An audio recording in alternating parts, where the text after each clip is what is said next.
बिस्मिल्लाहिर्रहमानिर्रहीम। अस्सलाम वालेकुम। मैं हूँ आबिद, यूअर केमिस्ट्री टीचर। इससे पहले लेक्चर में हमने डिस्कस किया था classification of carbohydrates. Now my dear students, reduce syllabus जो KVK ने दिया हुआ है उसके मुताबिक इसी चैप्टर में से हम कार्बोहाइड्रेट्स से रिलेटेड टॉपिक है फंक्शंस ऑफ कार्बोहाइड्रेट्स। तो आज हम पढ़ने जा रहे हैं फंक्शंस ऑफ कार्बोहाइड्रेट्स, जो लेक्चर नंबर 9 का पार्ट ए है।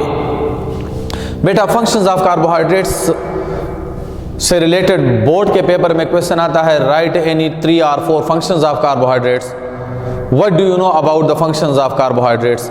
और इससे रिलेटेड MCQs आते हैं जो अब हम डिस्कस करेंगे। Functions of carbohydrates.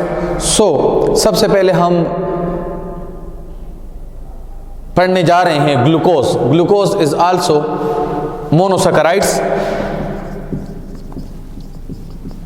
It is a type of carbohydrates which is known as monosaccharides, or it is also known as simple sugar.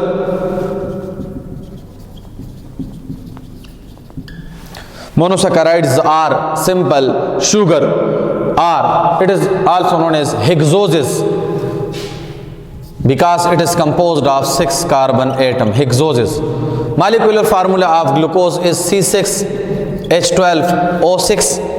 ये कौन सा कार्बोहाइड्रेट्स हैं? It is known as polyhydroxy aldehyde. Polyhydroxy aldehyde. This is something about glucose. Glucose किस लिए use किया जाता है? Mainly it is use as a source of energy. Source of energy इसको स्पोर्ट्समैन या इल पर्सन्स, मतलब जो बीमार लोग हैं, उसको as a source of energy use किया जाता है। ग्लूकोज को ये यूज करते हैं। It is also use in the manufacturing of various substances, different products के बनाने में, like James, jelly and sweets. मतलब डिफरेंट ये टाफिया वगैरह, जेम्स वगैरह, जेलीज वगैरह, इसके बनाने में इसको यूज़ किया जाता है। ठीक है, या इसमें ये बेकरी, कन्फेक्शनरी वगैरह में डिफरेंट तरह के स्वीट्स बनाए जाते हैं, तो उसमें ग्लूकोज का इस्तेमाल किया जाता है। इसी तरह another member of carbohydrates that is known as fructose. ये फ्रक्टोज भी क्या है? ये भी मोनोसैकेराइड्स हैं। मोनोसैकेराइड्स के बारे में कहा जाता है कि ये फर्दर हाइड्रोलाइज नहीं हो सकते। इसका भी मॉलिक्यूलर फार्मूला C6H12O6 है। क्लासिफिकेशन ऑफ कार्बोहाइड्रेट्स में हम पढ़ चुके हैं। इनका डिफरेंस क्या है? इनका डिफरेंस ये है, ग्लूकोज का भी 6H12O6 है, इसका भी 6H12O6 है। मगर फ्रक्टोज क्या है? फ्रक्टोज को हम डिफाइन करते हैं पॉली हाइड्रोक्सी कीटोन। वो क्या है? उसमें अल्डिहाइड फंक्शनल ग्रुप है, फ्रक्टोज में कीटोनिक फंक्शनल ग्रुप है। उसका जो साइक्लिक फॉर्म है, the most stable form of glucose is cyclic form. तो उनमें 6 मेंबर रिंग होते हैं, ये 5 मेंबर रिंग होते हैं। स्ट्रक्चर क्लासिफिकेशन ऑफ कार्बोहाइड्रेट्स में हम पढ़ चुके हैं। Now what is the function of fructose? बेटा, is you know that carbohydrates are mainly used as a sweetening agent. कहाँ पर इसको इस्तेमाल किया जाता है? कन्फेक्शनरी में और मेडिसिनल सिरप में। मतलब ये मेडिसिन जो होते हैं बच्चों के लिए जो दिए जाते हैं, वेरियस कालपाल वगैरह, तो उसमें फ्रक्टोज डाला जाता है उसका जायका स्वीट करने के लिए। इस तरह ये जो एल फॉर्म इसका है तो वो डाइजेस्ट नहीं हो पाता। ठीक है, फ्रक्टोज जो है इसका दूसरा इस्तेमाल क्या है? एक तो ये आइसक्रीम में यूज़ किया जाता है। ठीक है, सेंडेनेस को ख़त्म करने के लिए। उनमें से मतलब जब बाज़-औक़ात आइसक्रीम आप लोग खाते हैं तो वो यूँ महसूस होता है कि अब इसमें कोई स्वीटनिंग प्रॉपर्टी नहीं है। वो सेंडेनेस मीन के बर्फ सा दांतों के बीच आ जाता है, जो क्रिच क्रिच सी आवाज़ उनसे आती है, तो उस तरह उसको हम कहते हैं सेंडेनेस। तो उसको ख़त्म करने के लिए हम आइसक्रीम में फ्रक्टोज को ऐड किया जाता है। It is use as a substitute of table sugar. जो शुगर है डायबिटीज पेशेंट के लिए वो डी ग्लूकोज का इस्तेमाल नहीं किया जाता है, एल आइसोमर का इस्तेमाल किया जाता है, क्योंकि डी आइसोमर जो है वो डाइजेस्ट हो जाता है, तो एल आइसोमर डाइजेस्ट नहीं हो पाता, तो फ्रक्टोज का वो ये ऐड करते हैं ताकि ये जिस तरह के शुगर डायबिटीज के पेशेंट्स वो टेबलेट खाते हैं, तो वो टेबलेट जब वो खाते हैं तो उसका जायका तो मीठा तो होता है लेकिन ये डाइजेस्ट नहीं हो पाता, तो इसको एज अ सब्स्टिट्यूट मतलब स्वीटनिंग, उसको मिठास तो महसूस होता है लेकिन वो डाइजेस्ट नहीं हो पाता, वो अनडाइजेस्ट फॉर्म में रह जाता है, तो इसको as a substitute table sugar for diabetic patient. और वो लोग जो मीठा पसंद करते हैं लेकिन वो कहते हैं मैं मोटा ना हो जाऊं, ओबेसिटी को कम करने के लिए फ्रक्टोज का इस्तेमाल किया जाता है ताकि ये ब्लड में तो चला जाए, बॉडी में तो चला जाए लेकिन ये डाइजेस्ट ना हो, इसका एल फॉर्म डाइजेस्ट नहीं हो पाता। इस तरह another carbohydrates that is known as disaccharides.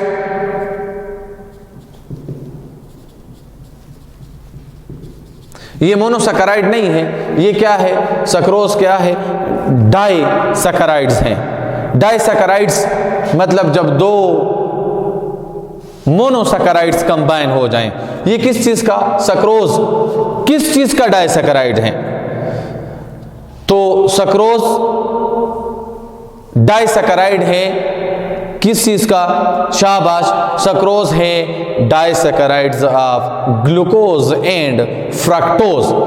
Sucrose क्या है, it is a disaccharides of glucose and fructose. ठीक है, sucrose is a disaccharide of glucose and fructose.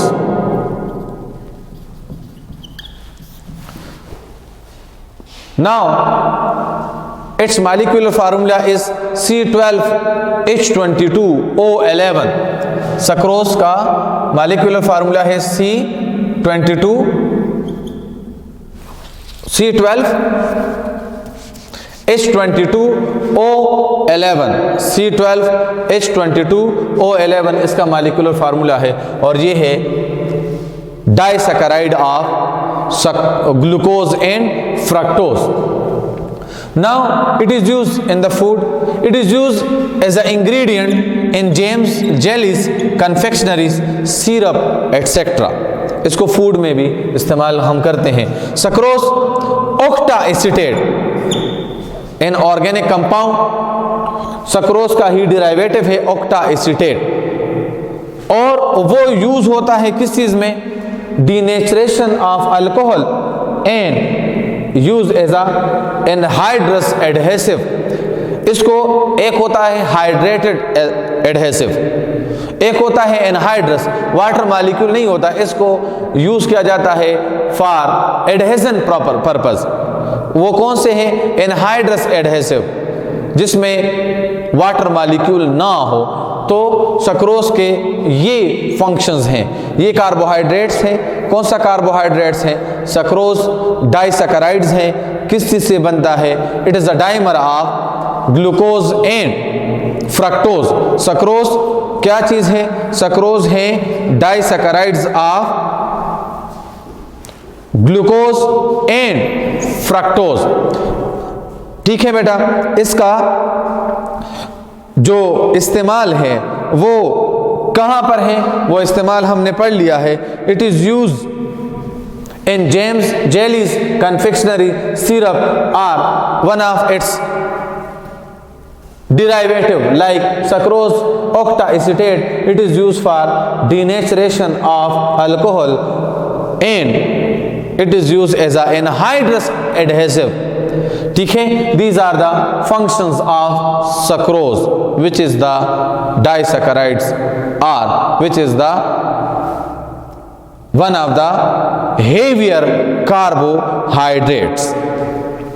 Now इसके बाद हम पढ़ने जाएंगे, इसके बाद वाले लेक्चर में स्टार्च का function, oligosaccharide, cellulose receptor and derivatives of carbohydrates. Next lecture में हम इंशाल्लाह वो पढ़ेंगे। अस्सलाम वालेकुम, मैं हूँ Abid, your chemistry teacher. Lecture start करने से पहले आप लोगों को मैं 2020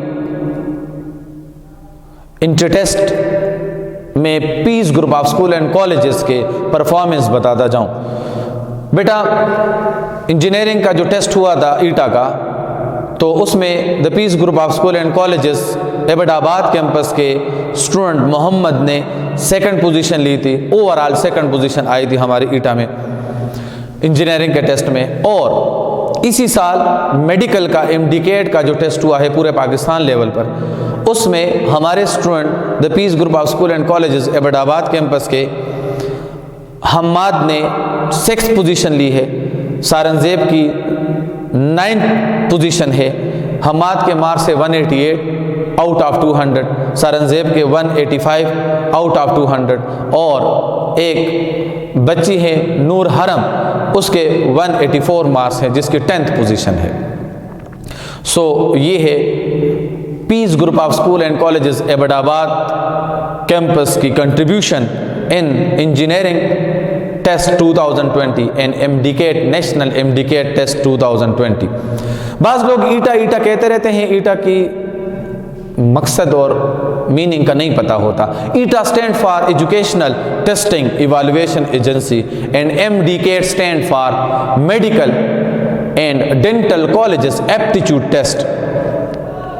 ठीक है ना बेटा, आते हैं अपने, तो आज का दिन बहुत मुबारक दिन है, बहुत बेहतरीन दिन है Peace group of school and colleges Abbottabad campus के लिए।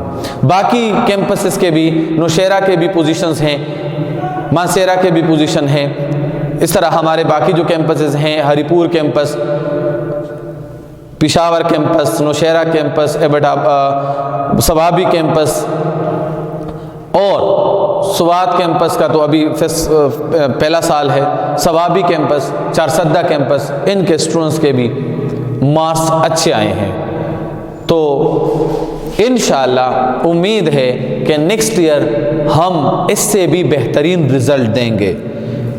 नेक्स्ट ईयर हम इंशाअल्लाह सेकंड इंजीनियरिंग में फर्स्ट पोजीशन लेंगे और मेडिकल में भी इंशाअल्लाह फर्स्ट पोजीशन लेंगे।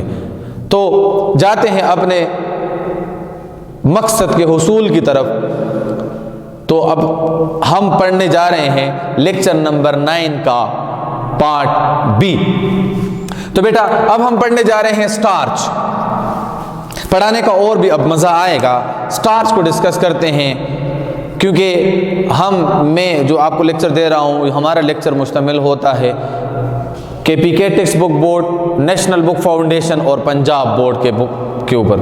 तो स्टार्च क्या है? स्टार्च है, इट इज़ अ पॉलीमर।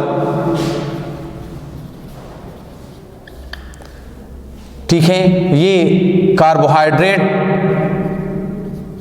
है, लेकिन ये पॉलीमेरिक कार्बोहाइड्रेट हैं। ये किस चीज़ का पॉलीमर है? Starch is the polymer of alpha D glucose. Starch क्या है? It is the polymer of alpha D glucose. D और एल का कंसेप्ट आप लोगों ने पढ़ा होगा ऑप्टिकल एक्टिविटी में। D isomer and L isomer, dextro rotatory और लीवो रोटेटरी, मतलब वो मॉलिक्यूल जो प्लेन पोलराइज लाइट को टुवर्ड्स राइट रोटेट करे तो उसको डी आइसोमर कहते हैं, और जब वो प्लेन पोलराइज लाइट को लेफ्ट साइड की या एंटी क्लॉकवाइज डायरेक्शन में रोटेट करे तो उसको कहते हैं एल आइसोमर। तो ये डी ग्लूकोज के ऑप्टिकल एक्टिविटी के लिहाज से दो आइसोमर बनते हैं, एक होता है डी आइसोमर और एक होता है एल आइसोमर। एक आइसोमर में ओरिएंटेशन ऑफ ग्रुप ऐसी होती है जो प्लेन पोलराइज लाइट को राइट साइड की तरफ रोटेट करते हैं, और एल आइसोमर में वो ओरिएंटेशन चेंज हो जाती हैं तो वो उसको लेफ्ट साइड की तरफ रोटेट करता है या एंटी क्लॉकवाइज डायरेक्शन में रोटेट करता है। ये चीज़ें हम पढ़ते हैं स्टीरियो केमिस्ट्री में।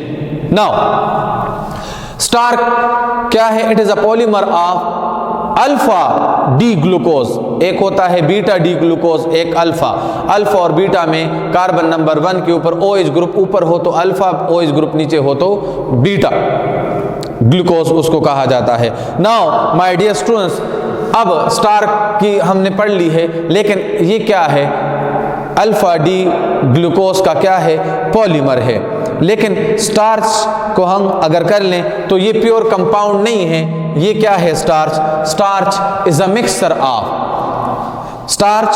Mixture of two polysaccharides. Starch असल में क्या है, ये मिक्सचर है किस चीज का, स्टार्च मिक्सचर है टू पॉलीसैकेराइड्स का,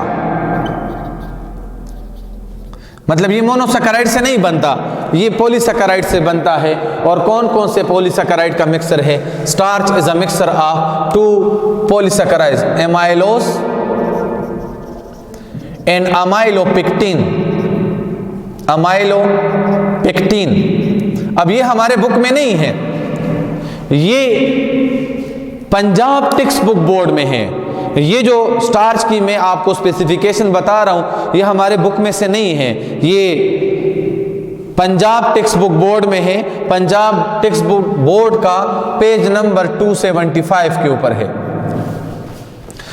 अमाइलोज एंड अमाइलोपेक्टिन, ये दो पॉलीसैकेराइड्स जब कंबाइन होते हैं, मतलब क्या हुआ कि अमाइलोज ये भी मोनोसैकेराइड नहीं है, ये डाइसैकेराइड है।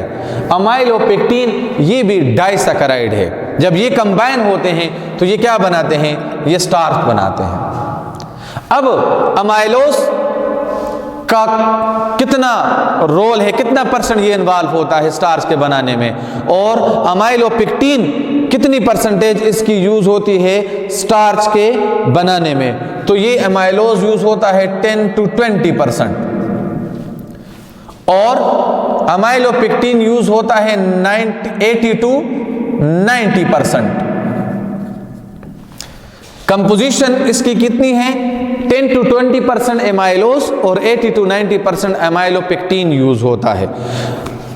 ये जो दो सब्सटेंसेस हैं, दे कैन बी सेपरेटेड, ये एक दूसरे से हम क्या कर सकते हैं, इसको हम सेपरेट कर सकते हैं एक दूसरे से। अमाइलोज क्या बनाता है, अमाइलोज बनाता है, इसको मिटा देते हैं, एमाइलोज अगर आयोडीन के साथ कंबाइन हो जाएं तो ये डीप येलो सॉल्यूशन बनाता है।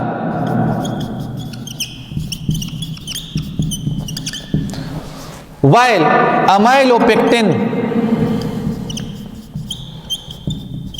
ये सेपरेट तो हो जाता है, लेकिन ये सॉल्यूशन, मतलब इसका जो सॉल्यूशन होता है वो क्या होता है, एमाइलोपेक्टिन इसका सॉल्यूशन नहीं होता। It is insoluble in water and it have colourless solution, it have no colour. While amylose is soluble in water and it combined with iodine to form deep yellow solution. My dear students, this is the description of starch. Starch को हम कहां से हासिल कर सकते हैं, wheat, rice, मेज, starch mean नशास्ता, तो ये हम वहां से हासिल कर सकते हैं। अब my dear students, food mean कि ये कहां इस्तेमाल, हम कहां से हासिल कर सकते हैं, व्हीट, राइस, मेज एटसेट्रा।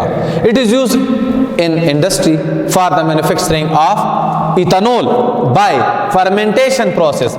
इंडस्ट्री में इथेनॉल के बनाने के लिए किस प्रोसेस से, हम fermentation process. Fermentation mean the conversion of starch into ethyl alcohol in the presence of yeast is known as fermentation. Other, it is also used as a stiffening agent in laundry and textile.